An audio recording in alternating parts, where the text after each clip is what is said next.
Chào mừng các bạn quay trở lại với Radio France pour vous.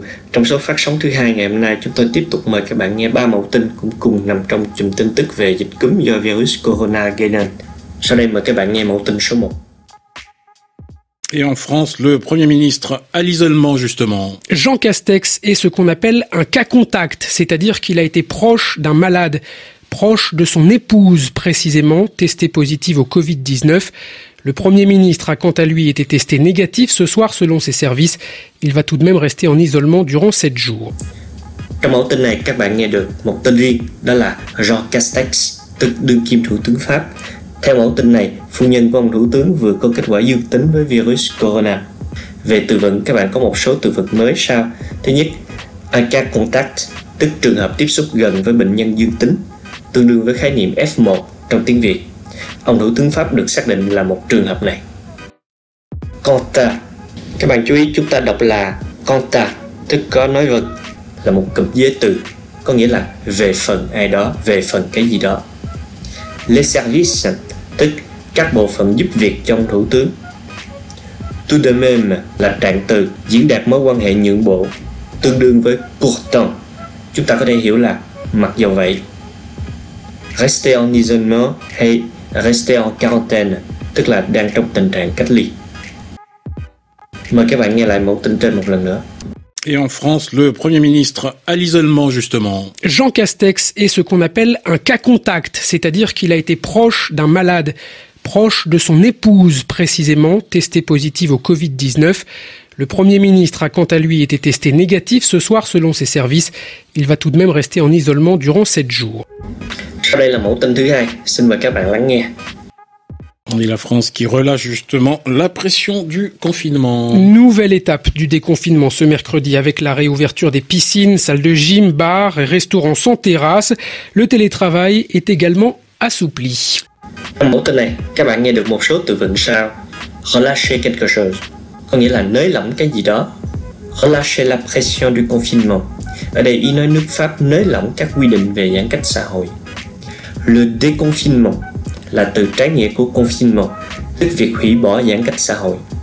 Une nouvelle étape du déconfinement. Việc hủy bỏ giãn cách xã hội trở về cuộc sống bình thường được chính phủ Pháp thực hiện theo từng giai đoạn, tức étape. Thế nên chúng ta mới có từ nới lỏng. La réouverture, sự mở lại, là danh từ của động từ rouvrir.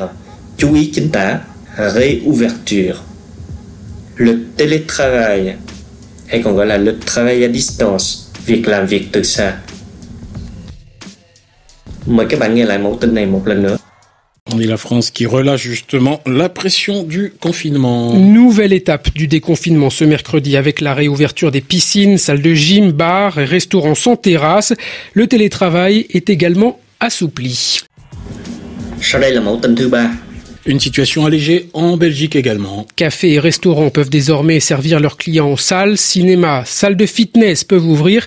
Et à partir d'aujourd'hui, le port du masque ne sera plus obligatoire dans la totalité de l'espace public, au moins au niveau local. Trong mẫu tin này, các bạn sẽ nghe nói về nước Bỉ, La Belgique, một vương quốc nằm ở phía bắc nước Pháp và có một trong những ngôn ngữ chính thức là tiếng Pháp. Các bạn sẽ nghe được alléger quelque chose, tức là làm cho cái gì nhẹ đi.